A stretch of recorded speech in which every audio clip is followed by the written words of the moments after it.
Nous avons le réel plaisir de vous recevoir aujourd'hui. Nous avons des demandes de délai, il y a l'opinion nationale et internationale par rapport à la situation politique interne au sein de l'UDPS, c'est-à-dire la santé de nos partis et la situation du pays. Donc, l'armée des bâtisseurs qui s'est réunie va communiquer aujourd'hui sur la santé de l'UDPS, sur la plus présidentielle et d'autres Merci beaucoup, M. Quelles sont les émotions que vous avez en rapport avec votre santé? C'est pour le nénéni au Dali pour se porter. Avant d'entamer dans les questions, je vais vous répondre. Nous avons fait une petite communication à faire à l'opinion. Notre communication vous anime. Nathan Moyo, Congolais au bazar, vraiment vrais Congomans, des vrais Congolais, des vrais patriotes et des nationalistes. Bazar très préoccupés na eteni ya mboka na bango oyo eza agressé, c'est-à-dire le corps Congo est infecté par l'agression d'un État jaloux, Rwanda.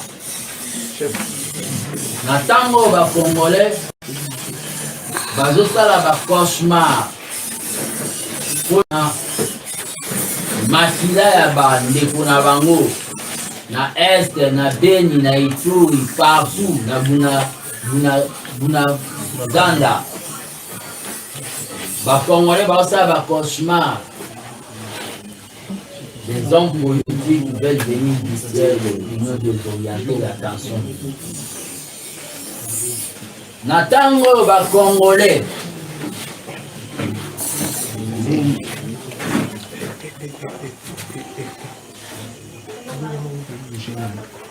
Il faut apporter appui dans la FARDC. Les hommes politiques viennent tenir des discours, il y a déstabilisation, il y a morale. Il y a des éléments sur le terrain où bazo fait sa vie na bango jusqu'au sacrifice pour défendre la patrie et la vie. C'est vraiment regrettable pour les hommes politiques actuels où bazo mibenga les hommes politiques modernisés ou civilisés de voir que bazobosana oyo babengi cible c'est-à-dire conquérir, stabiliser oyo babengi la situation ya est oyo jusqu'à présent pendant beaucoup de décennies esali oyo babengi un océan de secrets. L'armée des bâtisseurs tshisekidistes, un mouvement au sein de l'UDPS avec comme identité des non-fanatiques, c'est-à-dire des non-dialogues, a voulu parler aujourd'hui sur Obabengi, la santé de l'UDPS, référence de la politique congolaise, la machine et l'école qui est Tshisekedi, les pères Etienne, avaient créé des mesures se comporter. Par rapport à l'Est, l'armée des bâtisseurs tshisekidistes remercie le gouvernement. Des warriors, on a position à bango fixe et constant, une position constante pour la proposition la président Museveni ou la Lobaki qui va négocier dans M23. Et le gouvernement est fixe. Pour encourager Bato Bazo Sala quand même, ce que veut le peuple, que demande le peuple, l'armée des bâtisseurs tshisekidistes jette des fleurs, félicite les ministres de la communication pour un discours clair, non maquillé. Les ministres de la communication particulièrement. Il a un discours nationaliste non négocié vis-à-vis de Rwanda. Il ne va pas faire de diplomatie. Je vous remercie. Qui veut la paix prépare la guerre. C'est ça l'actualité. L'actualité n'est pas à Kingabwa. Mais comme nous allons dire un mot sur ce qui était l'actualité hier, aujourd'hui n'est pas l'actualité. L'affaire utile de Kingabwa. Qui veut la paix prépare la guerre. Mais la guerre ne se prépare pas dans les bois. L'armée des bâtisseurs tshisekidistes, avec moi comme porte-bouche, membre de l'armée des bâtisseurs tshisekidistes, je tiens, s'il vous plaît, vous dérangez trop. L'armée des bâtisseurs tshisekidistes, avec moi comme gardien du temple, comme porte-bouche, toujours senga na gouvernement imposer, exiger une ligne éditoriale na ba chaîne de la télévision ou et une ligne éditoriale où ils correspondre à la situation de la guerre opposante. À cet instant, la télévision, la musique en Domboyote. Ça doit être une émission. Il y a nationalisme, il y a amour de la patrie. On est en guerre. L'armée des bâtisseurs tshisekidistes, à travers les gardiens du temple, demande au gouvernement de la République, dès la rentrée prochaine, il y a pas de classe, que ça soit enseigné à l'école que le Rwanda c'est les satans du Congo, comme ça s'est fait à l'Iran, que les États-Unis c'est les satans de l'Iran. Que ça soit enseigné que Kagame n'est pas un homme à laisser vivant dès l'école primaire. Ça sera une préparation morale. Dès que bana ba koma na projet oyo balobi ya service militaire après métier bazali na morale que nous avons un ennemi qui jalouse nos richesses, c'est M. Paul Kagame. Ça doit être enseigné dans notre éducation nationale que nous sommes la plus belle femme d'Afrique dont tous les hommes brutalisent à cause de nos richesses. Et vous devez les défendre dès première année primaire. C'est ça aussi préparer la guerre. Ça c'est des tours qui va Mirana ba oso ba betango bi ko yate. Ça sont où va ben. Tu veux parler pour abayer c'est ça les hommes politiques.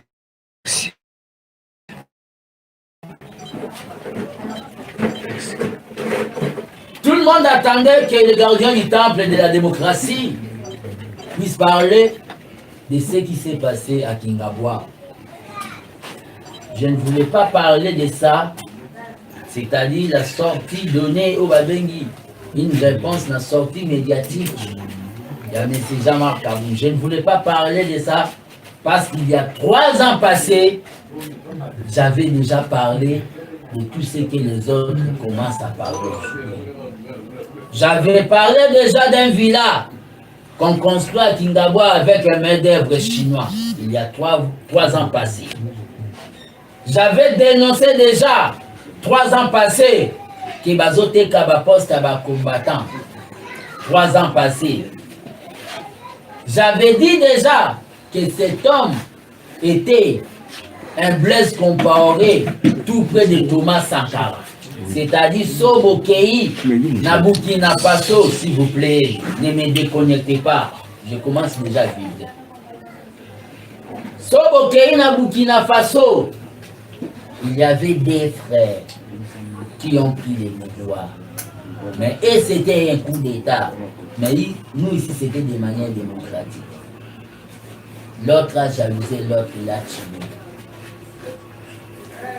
Gardien du temple de la démocratie, avec les dons prophétiques que Tshisekedi le Père m'a donné, j'avais vu déjà à Messie Jamor Kaboun, ex-compagnon, qui a déserté aujourd'hui le combat de la lutte pour l'instauration d'un état de droit, Namona qui est déjà caractérisé na jalousie à Lucifer, ou à l'ina pour renverser Nzambe kwa konza mokili. Il a été précipité dans ma belle.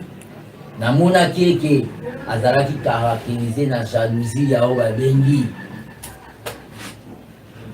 Blaise Compaoré, il a tué son frère oba bengi Thomas Sankara. Dans la vie, la nature nous enseigne.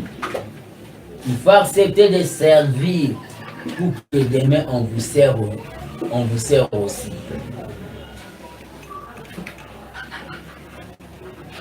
La nature nous enseigne ça.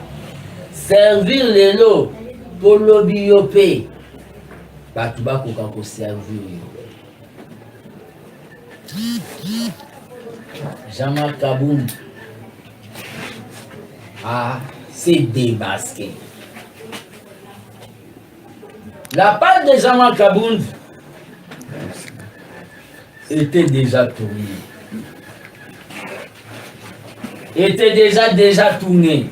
À l'unité à zone en actualité et des hypocrites. Des gens dont hier applaudissaient pour Jamar Kaboun veulent se mettre aujourd'hui debout pour commencer. Il y a beaucoup sapé qu'il avait fait ceci, qu'il était ceci, enrichissement illicite, carré minier.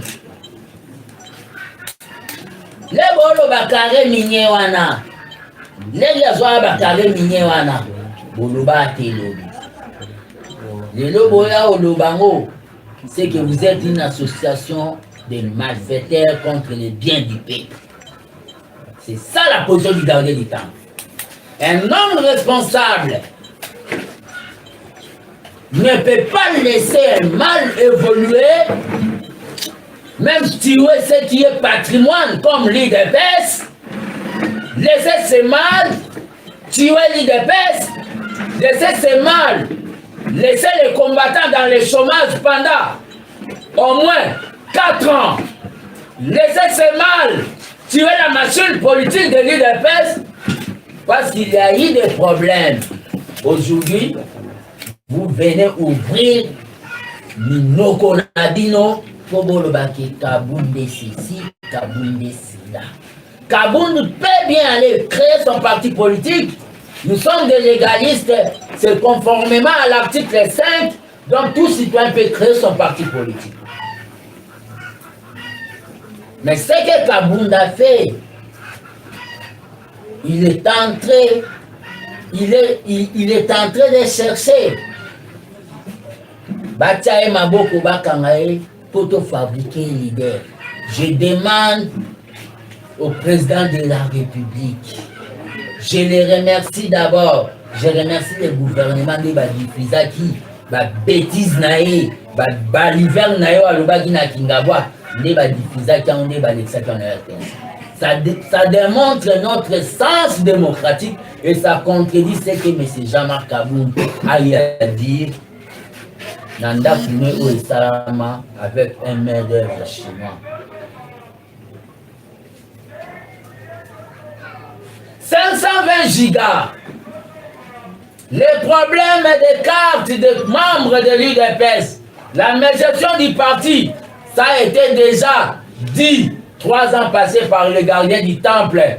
Oh, na viva qui va torture, interdiction et au quota, na permanence par vous. Aujourd'hui, comme si Bino Bassam.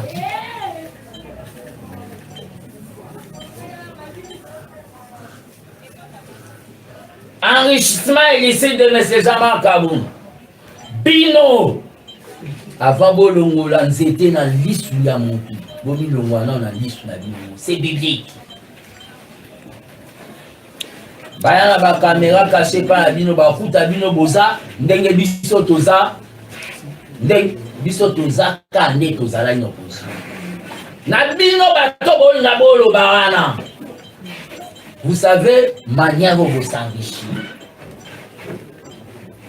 Ba discours bozo tenir na limité ana. C'est les faibles qui vous applaudissent. Mais les gens avertis, bateau bazan maele, ba benga une association de malfaiteurs. Vous pesi soni na Tshisekedi les pères. Vous avez le droit. Bon, comme il s'agit, il dépêche l'Ikelemba. Il y a 3 années passées dans le Bakango. Bah, comme ici, il dépêche l'Ikelemba. Bango, Bali, Balingi, combattant, Baliate.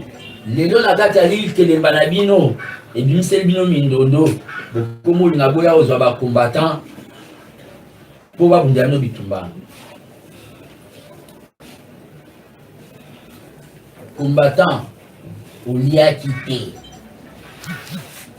Ce qu'on peut défendre, il dépêche défendre en mon andenge na yo, pour soit ordre de mon côté, il y a battu nyonso ba koma ba nouveau riche.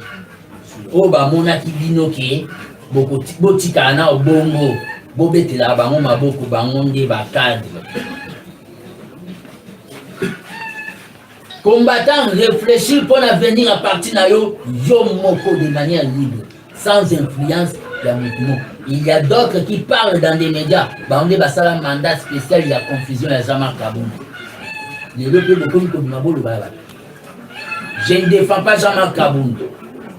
Surtout à vous, les chaînes de YouTube. N'allez pas mettre des titres de fils ou à côté de Jean-Marc Kabound. Je suis en train de dire, celui qui va mettre ce genre de titres, ça sera son dernière fois au temps de Namikuna. Soyons déontologiques. J'analyse la situation de manière partielle. Mais c'est Jean-Marc Kabound. Il a tout dit. Mais tout ce qu'il a dit, ça a déjà été dit par nos opposants. Il n'a pas inventé la roue. Qui vient noyer son chien l'accuse de rage. C'était ça au babeli communication. Muto alingaka bomambwa na ya zimse na mai. Aluba mbwa na ya zana maladi ya maba je crois. Rage.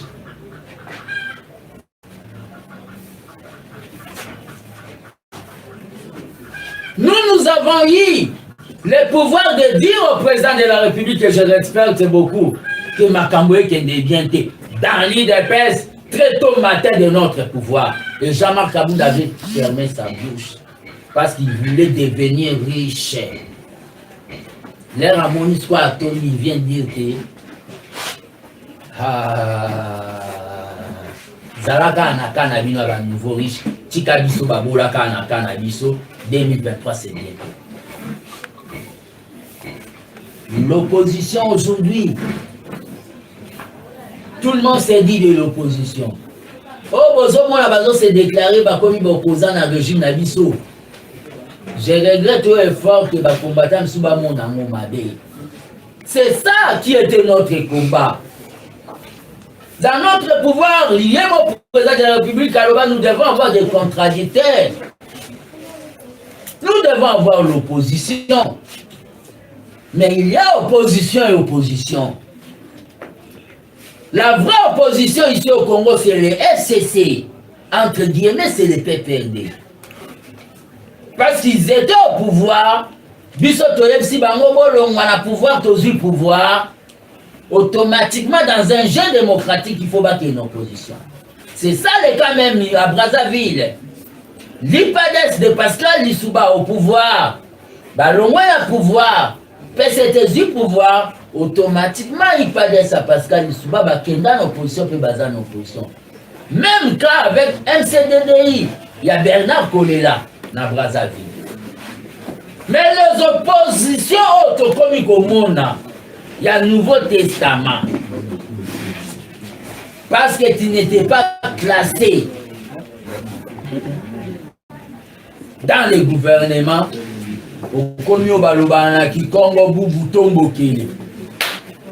tu deviens opposant. Les oppositions telles que les cas de Jean-Marc Kaboun, opposition basée sur la jalousie.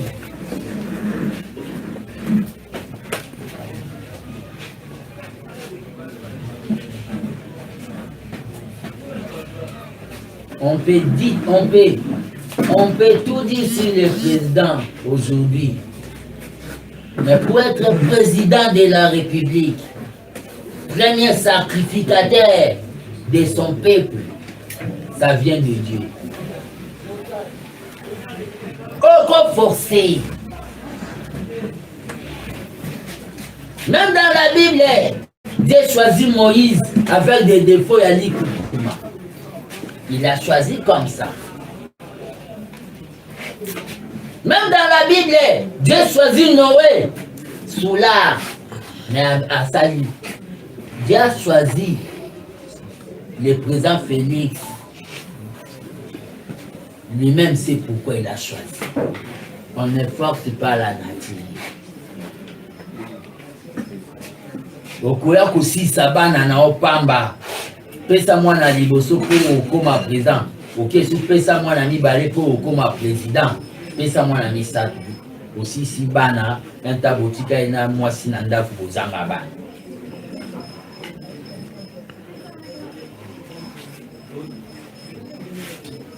Un combattant doit pleurer parce que Jean-Marc Kaboun est parti.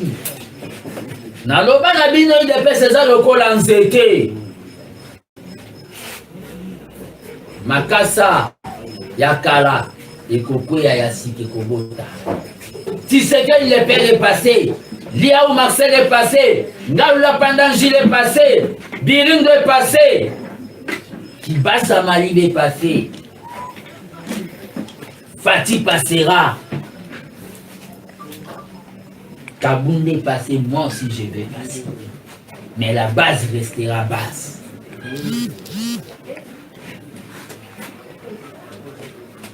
C'est regrettable pour un monsieur comme Jean-Marc Kaboun. Où ils ont personnalisé le combat à l'idée parce qu'ils aillent. On a un gardien du temple. Victoire, il y a présent Félix. Et ça, il y a un combattant, il y a eu des pèses. Où il y a Télémaki debout.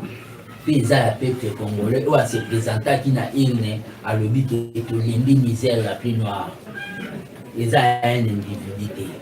Voilà l'égoïsme d'un homme politique. Voilà l'égoïsme d'un homme politique. C'est-à-dire, la page de M. Jean-Marc Kaboun est déjà tournée. Voyons maintenant comment nous devons organiser l'IDPS. Voyons maintenant comment nous devons organiser l'IDPS.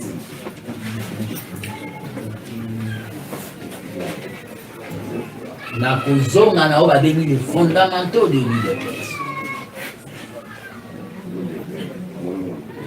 N'arrêtez pas Jean-Marc Kaboun, sinon vous allez le faire l'indénier. La police congolaise, sur base de la brutalité, peut-être à l'époque, ils ont attiré des gaz sur Fayoul. Aujourd'hui, Fayoul c'est des leaders. Ne fabriquons pas des leaders. Laissez Kaboun parler là-bas, faire ses brouhaha, c'est-à-dire maquiller les Yaouéza qui n'avoient. Il se fatiguera lui-même.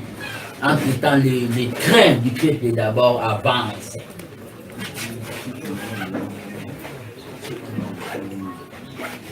Voilà les goûts du pouvoir. Si, filmez-moi. Dans le bas, on a dû noter. Là, vous voyez mon colo, vous avez un cheval, vous avez un cheval, alors, Voilà le goût du pouvoir. Je parle ici, filmez-moi. On va balancer ça dans les réseaux sociaux. Voilà personnalité politique. Les deux autres m'ont donné des leçons.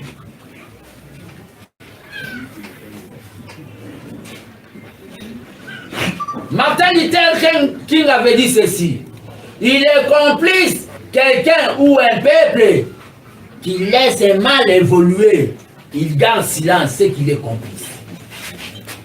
S'il y avait le mal dans le pouvoir du président Félix, Kabound a laissé ça mal année évoluer. Il est complice, il n'a pas de leçon à nous donner. Il n'a pas de leçon à nous donner. Et ceux qui veulent répondre à Jean-Marc Kabound doivent aussi se taire Bakamabino na bango. Parce que quand Kabound a combattu Hitler dans la carte de peste, bango balai ba complice na ye. Bakamabino na bango.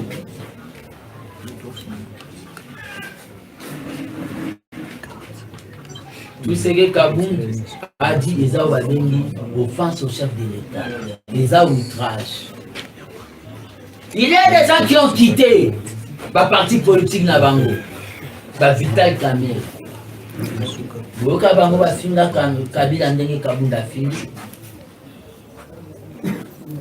y a des gens qui ont quitté le parti politique Nabango, Zébélé.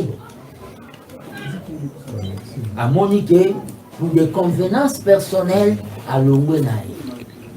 Mais yo lingo lungwana yo d'abord ba longo la kio osamina mamba oloba olingo oyepo o annoncer loba kinga na sa makamnanga ya ngai na ndenge na ba mo ba ndo finga faible d'esprit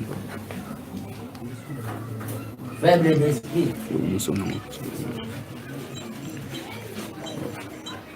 to kitana débat ya Kabound te oh boye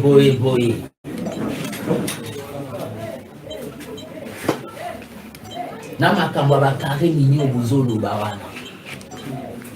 n'avais pas dénoncé qu'il y a des gens dans notre pouvoir, à tout moment ils sont au Katanga. Et là on dit que dans ça, je n'avais pas dénoncé ça. Vous m'avez tabassé à limiter là-bas, non? Aujourd'hui, il y a des gens qui se partagent des carrés miniers. Il y a ma papa Nabino. Il y a ma carré minier, il y a ma papa Nabino.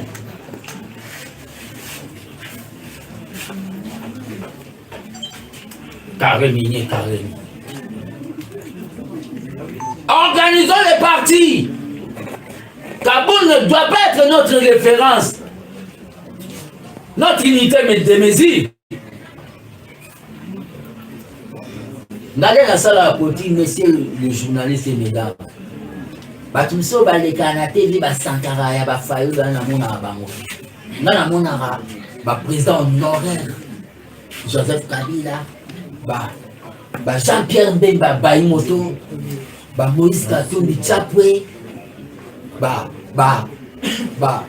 Mouzitou Adolphe, Université populaire, ba Matata Mponyo, bancalisation, namonara, ba Vienanga Joseph Olengankoi, namonara ba Kinisouanati, ba Kabound des consorts, ce sont des compagnons d'élite, c'est que dans nos mains, Bichon na bango ba désarmé, na katia bara, moi j'ai continué le combat.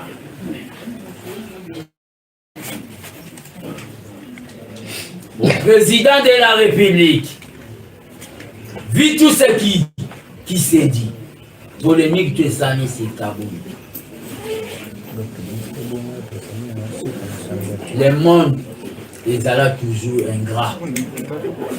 C'est la loi de la nature. Zala na morale ou abéni, les morales d'un combat.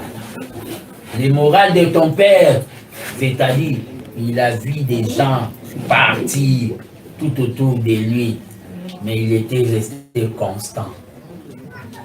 Avec nous, la jeunesse.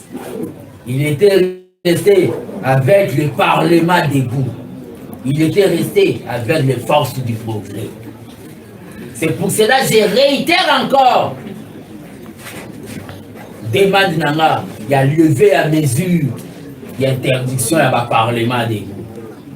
On veut tuer l'IDPS, n'a pas pu qu'il s'en parlement de vous pour bango bazwa makasi ya vrai contre l'IDPS. Mais Zirwana, il y a beaucoup à parlement de vous, c'est pour tuer l'IDPS. Parce que l'essence de l'IDPS,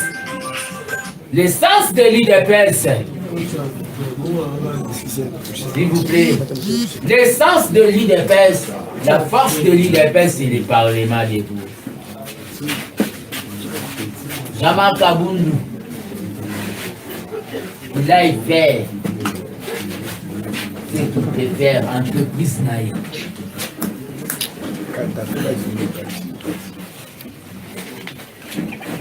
Message à tous les combattants. Message à tous les combattants.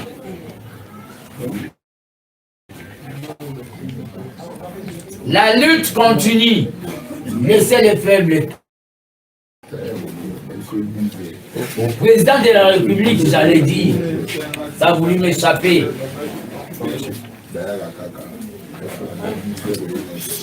Nous devons revenir dans nos fondamentaux de l'IDPS. S'il vous plaît. Kabound, les groupes de ces acolytes Kabouya, qui vont aussi se mettre debout aujourd'hui pour parler à Kabound. Au moment où il était son propagandiste dans des matinées politiques, on y a renversé ce qu'on appelle la pyramide renversée, philosophie à Tshisekedi doit faire la IDPS, c'est-à-dire basée dans la Nicolo, va combattre, va continuer. Ils ont voulu bango basa Nicolo va diriger les combattants. Le président de la République, combattant, j'ai y arrivé, il y a beaucoup de temps.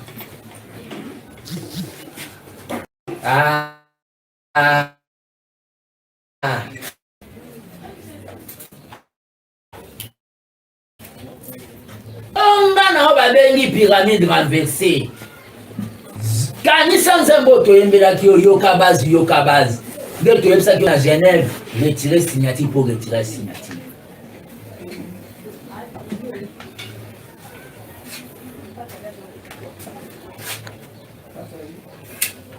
Pour terminer, l'allocution de l'armée des bâtisseurs qui se bénissent. Na kata batu nyoso bazobima baloba na bino makambo ya Jean-Marc Kabound mosantu azate. Eza likopa ya bato balingai bakombatani l'IDPS baza ba sommet. Bato wana nyoso baoleka baloba na Kabound sikoyo. Bakamino na ba. Il fallait baloba ngo l'air mabe bandaki.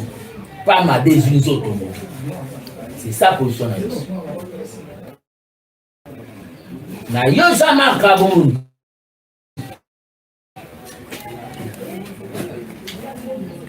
Ato sali ba provocation. Ato ke na voya ba sne ya changu. Il fallait batita evuma banda changu ti mwanda. Alonge mwanda ti kasumbalesa. Alongwe banda kasumbalesa ti isiro. Alongwe mwa isiro ti badolit agalimba nae. Boke kangi bofamkinde. Kabound yoko banda masha ti na kami nyepa na bini kangote.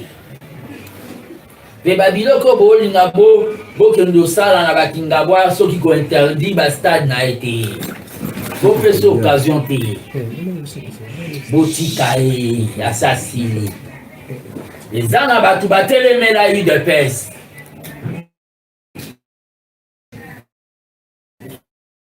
Fenêtre.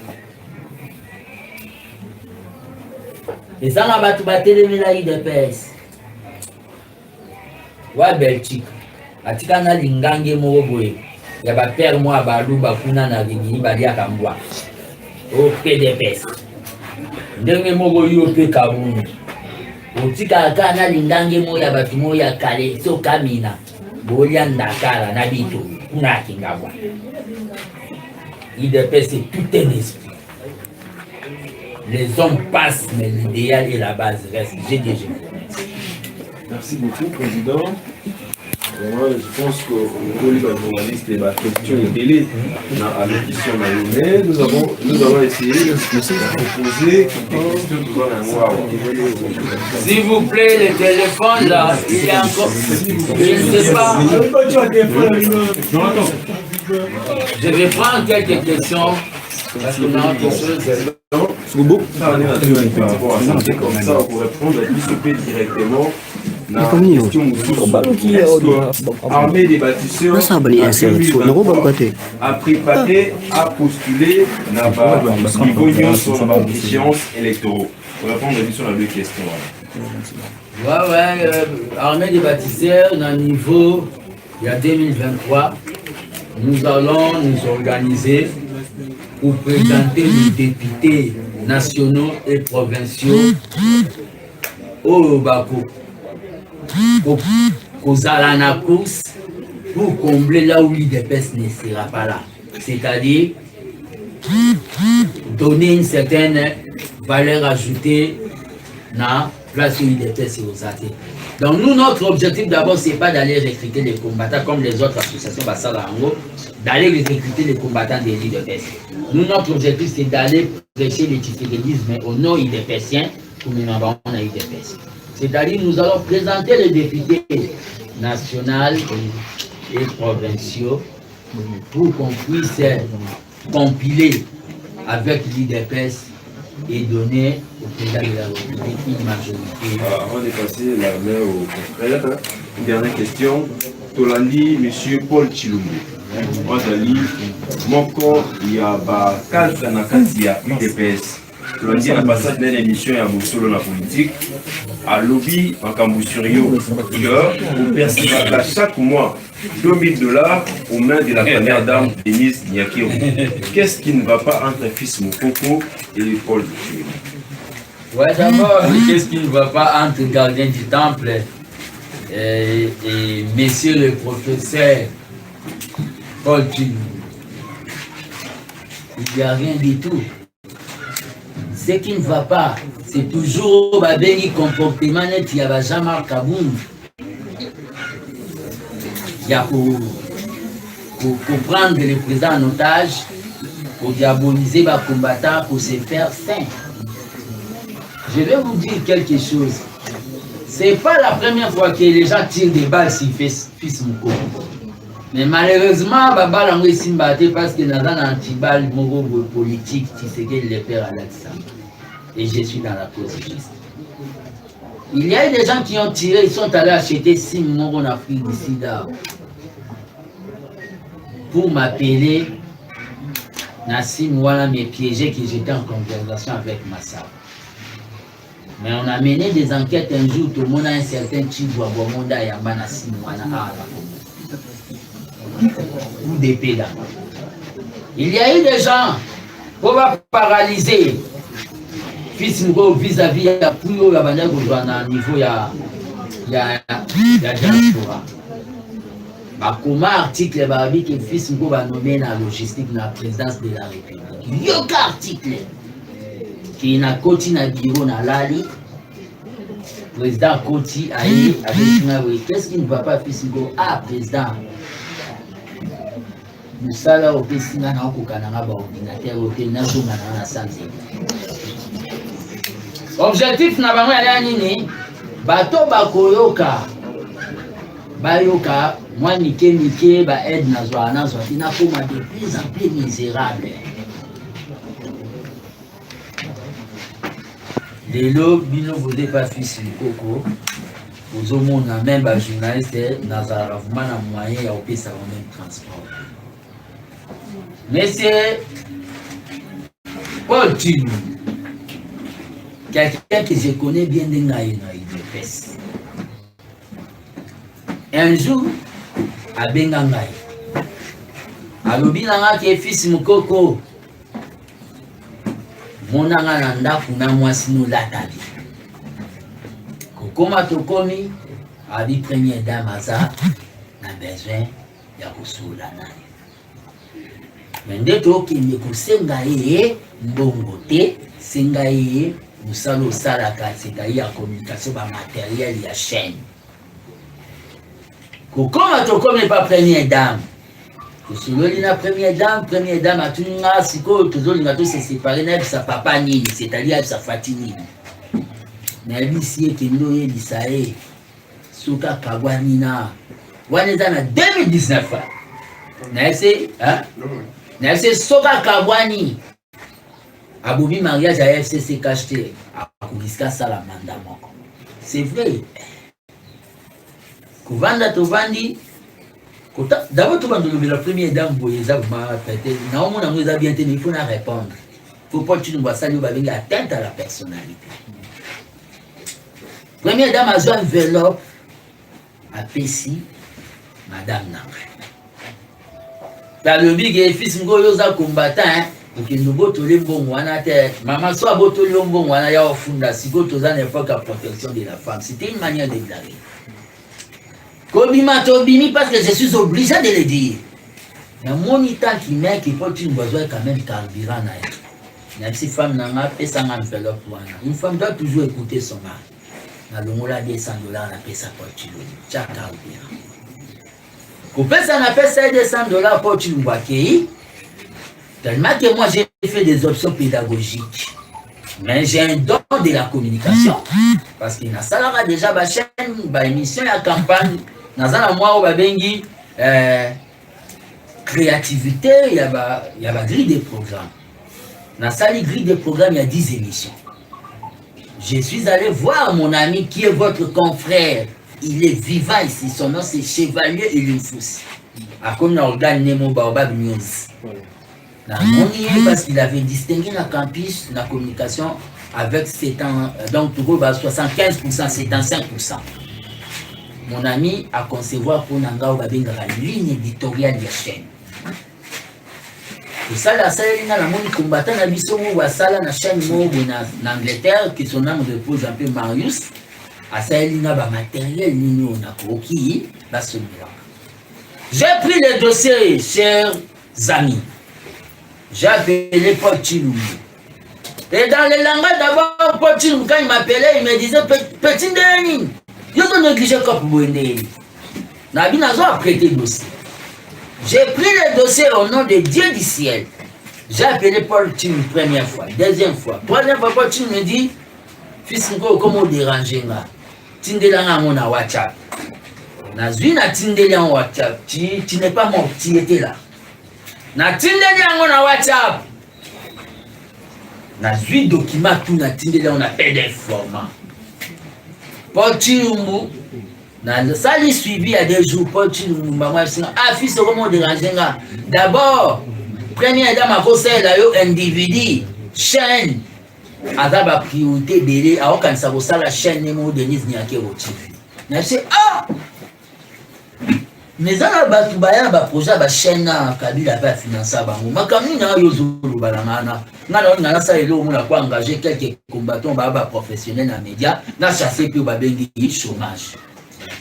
Koloba lobi na ngabongo pas to kati téléphone. Et ko le ka période on a bela kambaso. Quand tu vois au Bengangano, lesquels en anda poussé à comme on a voiture, première dame a tiré quelque chose. Na kuta Paul Chilumbu, azolia ba carotte. Pour bango ba tika lipana mwamba. Bango pe yé pas comment va benga nouveau riche. Azolia ba carotte. Et puis si Paul Chilumbu kulemba ya minga a kosi lobo kobo ya la taille pilote a bimi $500. Abi première dame a tiré.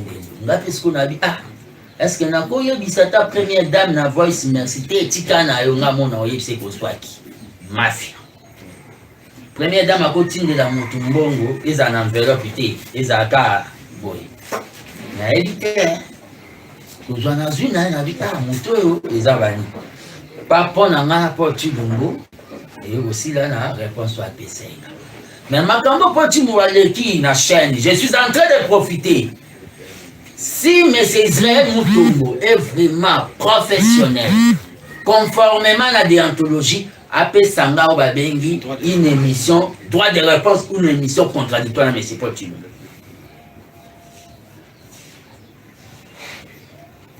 Si M. Israël est professionnel, Et quand il me passer, je ne sais pas, Edo ya maman Olive, pourquoi ça met les gens mal à l'aise. C'est de l'humanité, tout simplement. Je ne crois pas. Même maman Denise, comme première dame, a remercié Koutou. Ndekonae, maman, na acte à sali, peut-être il y a Zara qui a empêché. Mais pourquoi Batumsou Baolinga Bima comme si ça a mis maman Denise mal à l'aise? J'ai des voices de collaborateurs de Paul Chilumbu Baoluba. Il a fallu kaka aloba bon. Je vais vous donner des voices. Oba collaborateur Paul Chilumbu Baoluba tiana se. Il a fallu kaka aloba bon. Talaga maman Oliva Eda Kyo ezane ti bakotsa ki maman Denise Bi. Pourquoi nous devons baser notre pouvoir sur base à mensonge? Et un professeur d'université, c'est-à-dire même à Kambatan qui ça bana ya paracétamol parce que c'est un professeur un professeur il a na pharmacie so chimie. Même à Kambatan ça bana pourtant ça bana ya osala ba permanganate na ba paracétamol à cause ça ba formule. Un député de la temps qui vient dire que Nana Panzana na mwasi nanga. Vous n'avez pas vu ba image yanga na mwasi nanga là na bima hôpital. Pourquoi contredire? Pourquoi dire des sottises? Les approbateurs bango sanya mbele na biloko ya mayonnaise la cité de Loya Tony. Vous m'avez déjà beaucoup bloqué au niveau de du président de la République. Vous continuez encore à me bloquer au moment où nous devons nous unir pour voir comment nous pouvons relancer IDPS dans un bel élan et amour. C'est ça toi Chilumbu. Maman Olive m'a aidé. Lobo Zala Satan pour mon aide naïza mabé. C'était de l'inentendu, j'étais dans le désespoir. Naïs Kona Lobaki. Les gens voulaient que les bazos traités Nawana, Naloba. Eh, s'il vous plaît, Bokatamaï, pardon. Dans quelle limite on a opéré dans quelle limite? Je n'ai pas nié que Kabundo Augustin Kabouya a tindé là un assistant. Je n'ai pas nié ça. Mais vous voyez, Bambouana Bango Baleka na TV, Badjéroliste, nous sommes allés à $1000, nous sommes allés à $1200, nous sommes allés à 500. Eh, Makamba maman Olive. Et puis au moins 2 mois, 1 mois, oyo, quelques bateaux bazana maïe l'été, on les a na TV. Là où maman Denise a aidé, maman Olive a aidé à Kunate. Et ça ndenge mo pe, maman Denise, maman Olive a aidé nga. Ya monde nga na oya ko bima boy, na yini maman na maman Denise. C'est que Paul Chilumbu a dit. L'armée de Baptiste Tshisekedi, c'est contre même l'organisme la justice pour atteindre la personnalité. Paul Chilumbu est en train de me dire qu'il n'a qu'à voir à moi sinama. Avant le mois, c'était dans l'histoire mon tour. Il faut le mois là, on a un moment. Les jours qui va ouvrir encore sa bouche. Hier, on a mon endroit kota na IDPS sawa. Narola qui sa place à côté là na IDPS. Les jours que M. Paul Chilumbu va encore ouvrir la bouche, je vais étaler la situation ya banano à Tikana Cham. Je vais étaler la situation ya femme naïe. N'enga banda ko torturer na campus. Parce qu'il a touché ma vie personnelle. Ce cas métier qu'il faut, Paul Chilumbu était anéanti par Kadiombo ici. Vous abattu la presse que l'âme de Kadiombo repose en paix. Je suis allé pour réencadrer Kadiombo dans la parcelle de Paul Chilumbu. Pourquoi les gens sont ingrats comme ça? Moi, maman Denise me donne $2000 chaque mois à son charge. C'est que maman est ma maman. Paul Chilumbu si on a calculé depuis 2019, et quoi, les ça, $40 000, $42 000. Paul Chilumbu faut payer ça en bon mois. Maman, moi, à part au pesa, moi, si n'a pas bon côté. N'a pas bon côté, tout là, bateau, bala lakisa obisika na banda ko signer perception. Faut tu bima la ki sa signature na nga fils Nkoko na cahier ya perception ya $2000 $2000 ya mbongo mukete. Là c'est la banda ko signer que j'ai perçu la ki sango. Tu mens comme tu respires. Toi tu veux jouer avec les gardiens. Que votre Kabou n'a pas pu. Toi tu es qui? Toi le père t'avait nommé. Vous avez négocié des nominations après les congrès. Moi, le père m'a nommé. Le père m'a pris dans le parlement. De toi, tu viens d'où? Là, qui ça m'a ta prison, mon lokota? Parce qu'un combattant, on les reconnaît. N'a pas parcours. Au moins, ça m'a ta prison, mon lokota. Au lieu d'aller faire nos vacances parlementaires, on va aller entretenir base de non-restitution. Vous êtes dans des chaînes de télévision pour un député, un honorable dialogiste. Bokassi le Cameroun, le Pôle, qu'est-ce que c'est ça maintenant notre temps d'être autour du président pour tout diaboliser les combattants. C'est pour cela, Ogi Kalonji na Tibalaba, les Kyo na Cham. Si moi je parle de ta vie comme tu as parlé de ma vie à la télé, pas tu nous. Les mamans de Tchang vont te voter à ce que tu as fait à ta femme. Nazana na mbongote, mais Nazana parole, de puissance à parole. Si il sonne Timungwa na katanzumba ma famille ya madesu.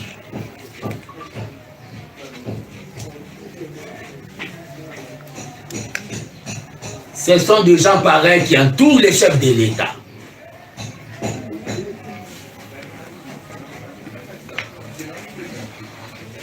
Tu pars aussi. Quand je demande à M. Israël Moutombo, conformément à la déontologie journalistique, à Pessanga droit de réponse. Parce que c'est toujours dans sa chaîne. C'est toujours dans sa chaîne de Batouba Leki, de Kabouya Leka Kadobi, de Batouba Zol de Kabalobe. Laissez maman lui faire, Azo me m'appelle Pierre Nena social à la Congolais. Le président a besoin d'Artuana. Si vos femmes achètent des bijoux et des cadeaux, maman lui trouve mieux, il y a aussi quelque chose pour le aider les Congolais. Atika Oussala pour Azamwa Sakali. Bandoki. Ok. Fils Nkoko, c'est vrai, dans la speech, parce que balayer toute l'actualité, hein, on ne manquera pas à dire. Quelque part, Fils Nkoko est un gars aussi, parce que ce dans l'individu, vous avez mis en évidence, vous avez dit, la parenthèse, vous avez 4 IDPST, ou même IDPST, mais au côté de la société, vous avez mis en évidence, pour vous savez que nous avons réorganisé de la manière nini, et Jean-Marc Kabound a vous ignoré que c'est lui qui est le faiseur du roi. Azali faiseur du roi, a sali, il a beaucoup de initiateur, il y a un sacré de Yebi, il y a un tapoti, par contre, il y a, par exemple, un grand panaye. Et deuxième pour comment réagissez-vous, bien que l'on a voté dans son sommaire, sortie médiatique, il y a, on va rejeter Félix a traité par la mauvaise gouvernance, ou à ce peuple, en 2023, moi deux petites questions. Le problème est d'abord pour les compagnons d'élite, président Franck Guillaume. C'est tout à fait légitime à un monsieur ou à une dame de changer les options politiques. Nous sommes des démocrates. Même le président de la République a fini à Franck Guillaume. Non. Il a vu qu'il était dans l'union sacrée, mais peut-être pour booster encore les bienfaits, en opposition, pour observer peut-être dans les débats Nous sommes en démocratie, il doit y avoir l'opposition. Mais ingratitude que vous dites par rapport à Jean-Marc Kabound, j'ai déjà répondu, Jimmy, vous êtes professionnel. Ne personnalisons pas la victoire de l'IDPS Kaboul soit bandi kotanga oya sala. Ngapina tanga yanga, c'est toute une émission. Bumbata ya Congo Central, pas tanga ya chacun a contribué na pierre na. C'est ça l'égocentrisme et l'égoïsme. Oh, ils ont caractérisé Kaboul. Un joueur qui voulait jouer avec tous les 11 membres dans un terrain de football. Voilà comment il est devenu massacre. En évidence que vous dites que Fils Mkoko en évidence, je suis le gardien du temple. L'IDPS n'est pas le bâtiment commun interdit de manière illégale. Nakota, l'IDPS c'est un état d'esprit.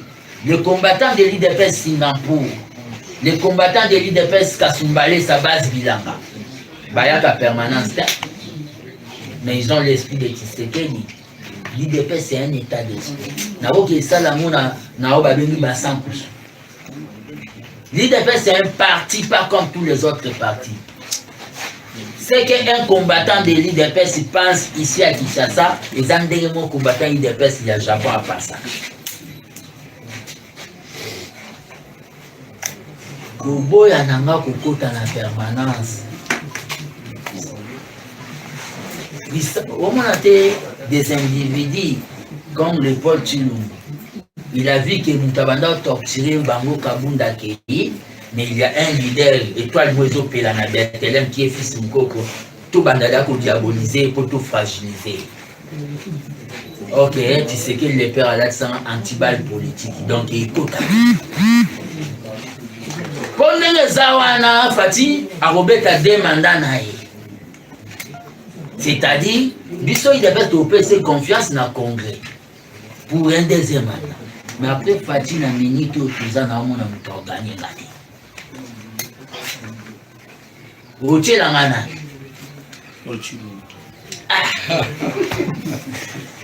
Oche la ngana.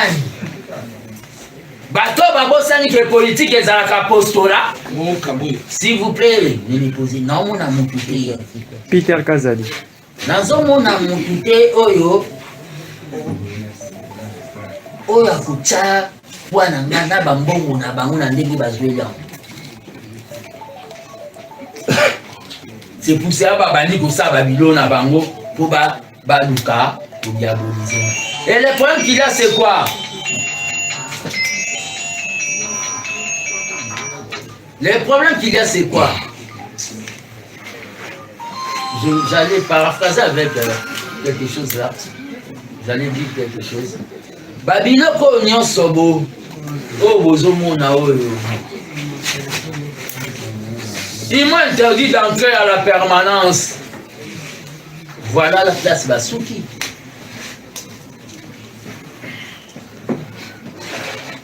Voilà place Basuki.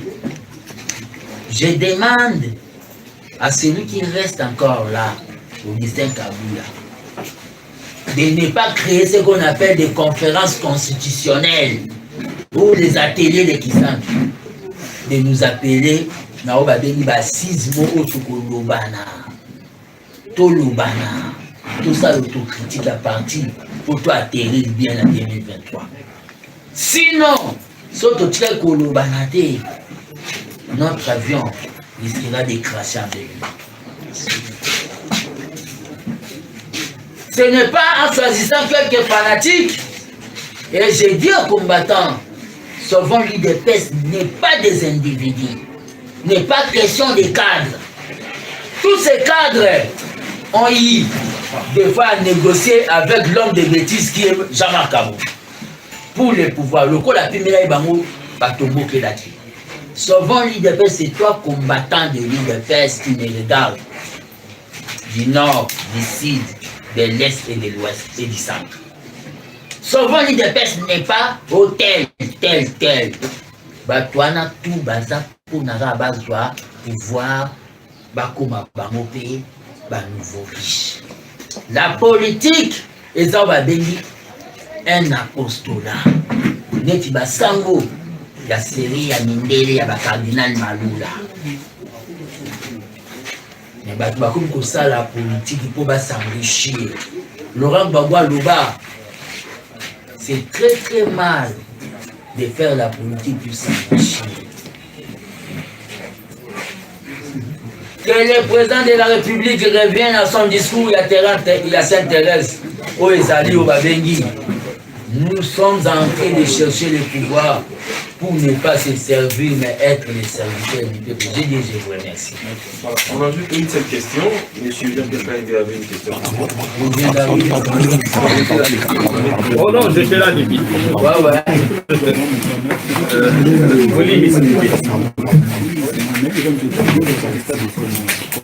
Ezali na... C'est quelle chaîne? Non, à la balkanisation. Au lobby Fatia a 2 mandats. Kaboun et Franck Diongo vont dans le même sens. Au lobby, tout ce qui reste, ils ont barré la route, tu sais qu'il parce que Bilan a Ezali négatif. Nini, Yomoko lobby que la population a voté Falipa. Nini pour justifier réélection en 2023. Moi, sous question, ils ont une opinion en ce moment parce que l'histoire à Bunagana qui est toujours sous contrôle à L23. Opinion qu'ils ont digéré très mal. Voyage à président. Azana Marbella, en Espagne. Est-ce qu'ils ont candidaté dans le cadre de la justice de Jean-Marc Kabound à dénoncer? Merci.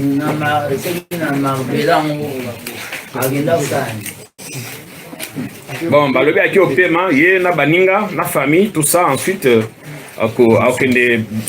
crois Belgique, prendre un contrôle médical. Le bon qu'il y a, c'est quoi?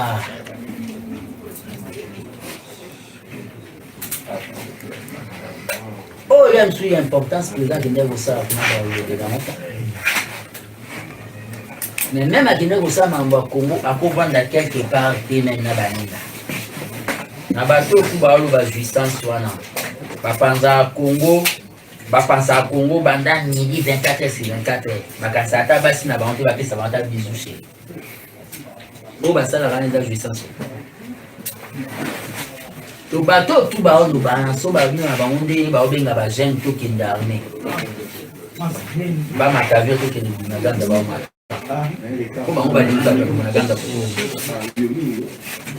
il y a d'autres choses autour de Landa, les arbres à dengue, tirer seulement pour tirer. Deuxième mandat, il y a président au lobby, et aussi nous allons manquer les discours. Oui, justement, parce que vraiment, le lobby, bilan, ils allaient penser. Lobby, c'est leur opinion. Mais on a RFI à lobby, ils ont un million, ils ont Kokende, na banani paradis fiscaux. RFI n'est pas la voix du ciel. Non, ça c'est Kabound qui dit. On a Kabound. Ouais, vous savez quoi? Hier, il n'avait pas dit ça. Pourquoi il vient de le dire aujourd'hui? Hier, il n'avait pas dit ça. Pourquoi il vient de le dire? Non, il faut être un homme qui dit la vérité dans tout temps. Et que ça souffre.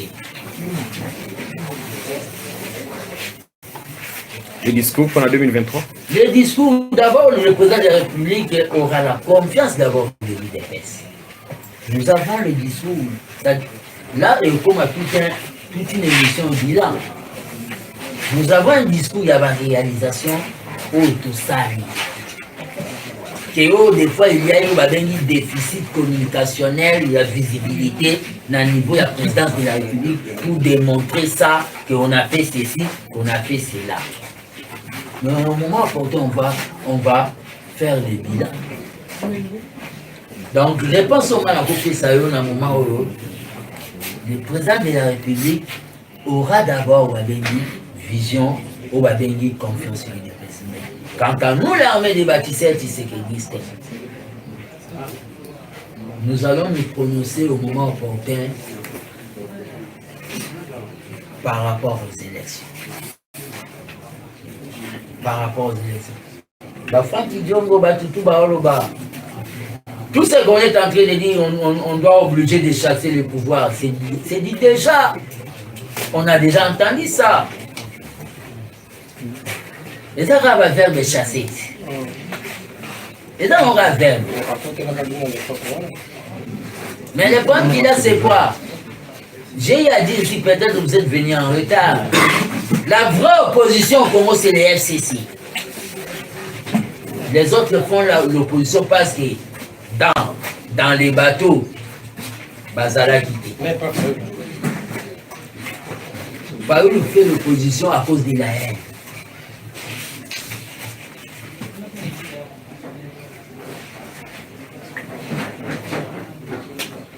Tu viens dire quelque chose aujourd'hui, hier tu étais là pour applaudir. Et tu veux dire aussi, tu te mets devant la presse que tu es un homme.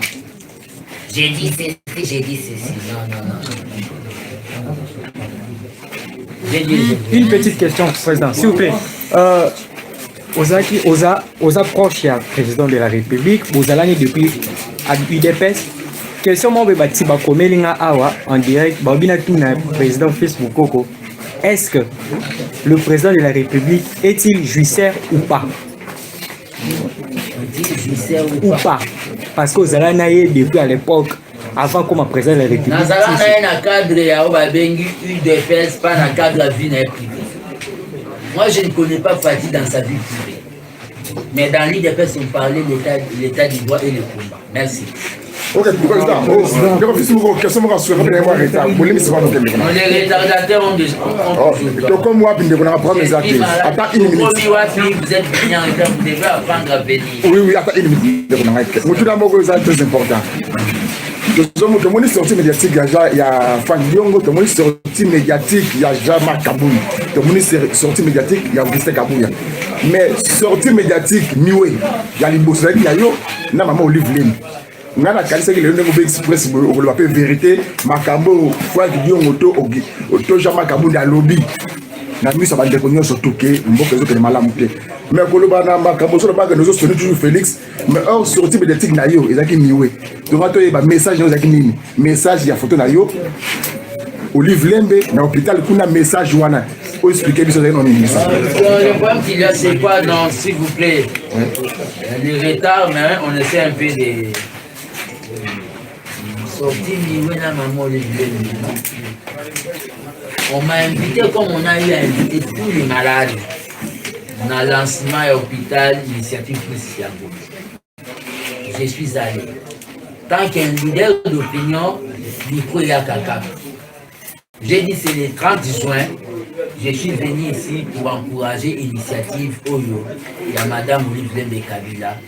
Pour les ailleurs vous permettre de la Congolais Bazouaka, les soins, la santé, neti, partout ailleurs. Dans la c'est une pierre naïe, dans la indépendance sanitaire. Parce que l'indépendance n'est pas seulement politique, économique ou sociale. Nous avons une indépendance totale. J'ai dit c'est adhérent que dans le moment où tu as commis 62 ans, il y a âge, il y a Congo, Moutabeli, qui est traité chez nous, à niveau étranger. J'ai félicité maman Olive Lembe de Mavine à Kende Liboso. Vous avez compris, la team a Osaba F. Sortie médiatique, il y a Franck Diongo. En politique, nous devons savoir que ce que le père avait, il était pour qu'il y ait des gens qui nous contredisent. Si Franck, il est dans sa liberté de voir que la façon dont les choses marchent, il a bien dit. C'est ça la démocratie. Sortie médiatique, il y a Jamar Kaboun, c'est l'expression, il y a jalousie, il y a quelqu'un qui était là, dans la gestion. Ça, c'est Zungo Zolambama. Aujourd'hui, il sort pour se faire simple. Et bah, tout le monde n'a dit, Kabunda dit ceci, Kabunda dit cela, quand Kabunda était en exercice, ça veut dire que ça, Bazala qui va complice. Pas Kangamino qu'on a combattu Bazala fait. Makambo Baya, il s'est fait un carré, il va quand c'est ça, va congolais, et ça va congolais bien. Donc, Congolais, Ayokake, na pouvoir où il y a des personnes, il y a des individus qui ont carré, ils sont contents, ils sont cuivre, individus qui sont bazo manakati na bango bayebake babungaki nzela ya oba bengi le peuple d'abord ndenge papa lobaki. Je vous remercie. beaucoup. Question vraiment la Je peux avoir le numéro. Ah, je peux avoir le numéro. Mais point de presse, à mon moment, présent à Juyaï. Ce n'est pas financé par quelqu'un.